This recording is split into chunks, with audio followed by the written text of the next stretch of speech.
दोस्तों, क्या आपको पता है कि किसी भी देश की फॉरेन पॉलिसी कब फेल होती है और ये कब पता लगता है, या फिर वो कौन सा इंडिकेटर होता है जिससे हमें इसके बारे में पता चलता है? यानी कि ऐसी वो कौन सी घटना होती है जब वो घट जाए किसी देश के साथ तो माना जाता है कि वो देश अपनी फॉरेन पॉलिसी के मामले में पूरी तरीके से फेल हो चुका है। अच्छा, अगर आपको नहीं पता है तो मैं आपको बताता हूँ।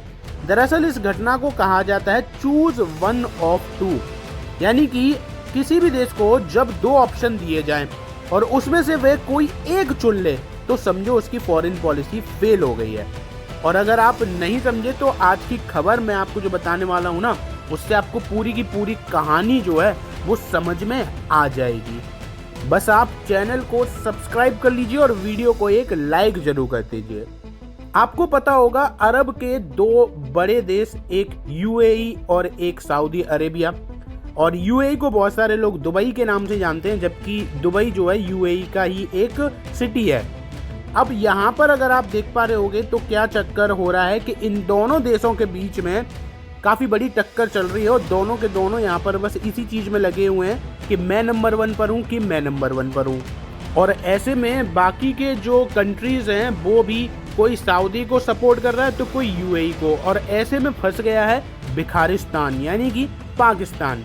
अब पाकिस्तान ने यहाँ पर क्या किया है कि उन्होंने अपना डायरेक्ट सपोर्ट दे दिया है सऊदी अरेबिया को। लेकिन जो सक्सेसफुल देश हैं या ताकतवर देश हैं वो सऊदी को नहीं चुन रहे हैं इस टाइम पर, वो चुन रहे हैं यूएई को। यानी कि अगर मैं आपको इस दुनिया की सबसे ताकतवर अगर मैं कंट्री की बात करूं तो इस टाइम पर अमेरिका है, नो डाउट, और वो भी यहाँ पर यूएई को ही चुन रही है। वहीं भारत को ले लीजिए, सऊदी अरेबिया के साथ भी हमारे कोई ऐसे खराब संबंध नहीं है, लेकिन जब सऊदी अरेबिया ने चुपके से पाकिस्तान के साथ एक डिफेंस डील साइन कर ली ना, तो इसका जवाब तो देना ही था। और हाल ही में जो यहाँ पर एक 2-3 घंटे का दौरा कराया गया था यूएई के प्रेसिडेंट का, उसने पूरी दुनिया को जवाब दे दिया कि भारत किस तरफ खड़ा है। हमने यूएई के साथ अपने संबंध और ज़्यादा गहरे कर लिए, लेकिन इसका मतलब ये नहीं है कि सऊदी से खराब कर रहे हो। सऊदी से जैसी रिलेशन थी वो ठीक है, उतनी ही है, लेकिन थोड़ा सा अपर साइड में हम लोग चले गए यूएई के साथ।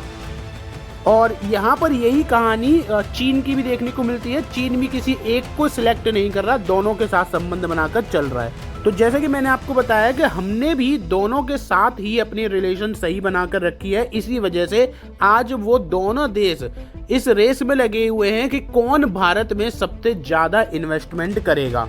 जहां हाल ही में ईयू ने mother of all deal sign करी है, तो वहीं यूएई और सऊदी भी इंडिया के साथ बड़े बड़े प्रोजेक्ट साइन कर रहा है।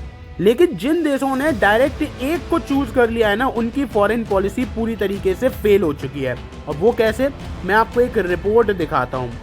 रिपोर्ट सामने आई है कि यूएई ने पाकिस्तान से गुस्सा होकर इनके देश में जो इस्लामाबाद एयरपोर्ट था वहां से अपने हाथ खींच लिए हैं। ये पाकिस्तान के लिए इस साल की नहीं, पिछले 3-4 साल की सबसे बुरी खबर है। और ऐसा क्यों हुआ है? ऐसा इसलिए क्योंकि यूएई ने इस्लामाबाद एयरपोर्ट का जिम्मा जो है वो खुद संभाला था और बोला था कि हम आपके कैपिटल सिटी के एयरपोर्ट को एक ऐसे लेवल पर बना देंगे जो कि लगभग दुबई के टक्कर का हो जाएगा, और फिर आपकी जो एयरपोर्ट से कमाई होगी उसमें हम लोग दोनों की पार्टनरशिप रहेगी। और इसके लिए यूएई अरबों डॉलर का इन्वेस्टमेंट भी करने वाला था, लेकिन अब सब चीज़ मिट्टी में मिल चुकी है। और इतना ही नहीं, एरो सिटी भी वहाँ पर बन रहा था, अब वो भी खेल खत्म। लेकिन आखिर ये हुआ क्यों?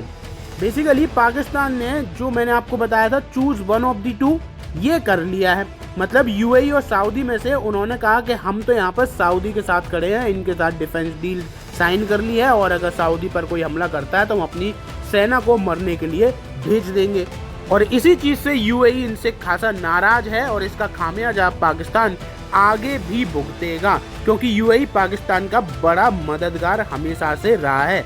जब जब इनकी अर्थव्यवस्था संकट में गई है तब तब यूएई ने इनको सपोर्ट करा है। लेकिन अब इन्होंने अपने सबसे बड़े मददगार को ही पीछे धक्का मार दिया है और इसका खामियाजा तो अब इनको भुगतना ही पड़ेगा।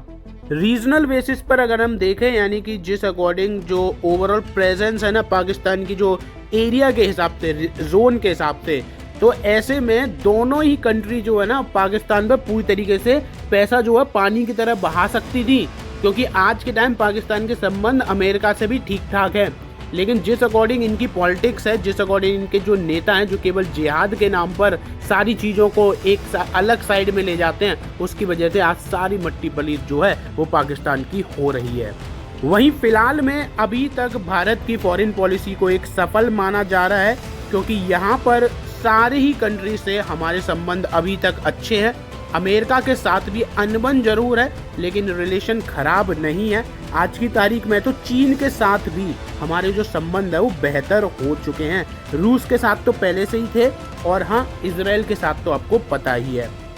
तो आप लोग अपनी राय जरूर दीजिए इस पर्टिकुलर टॉपिक पर, और चैनल को सब्सक्राइब कर लीजिए। ऐसी इंटरेस्टिंग कंटेंट आपके पास हमेशा आता रहेगा।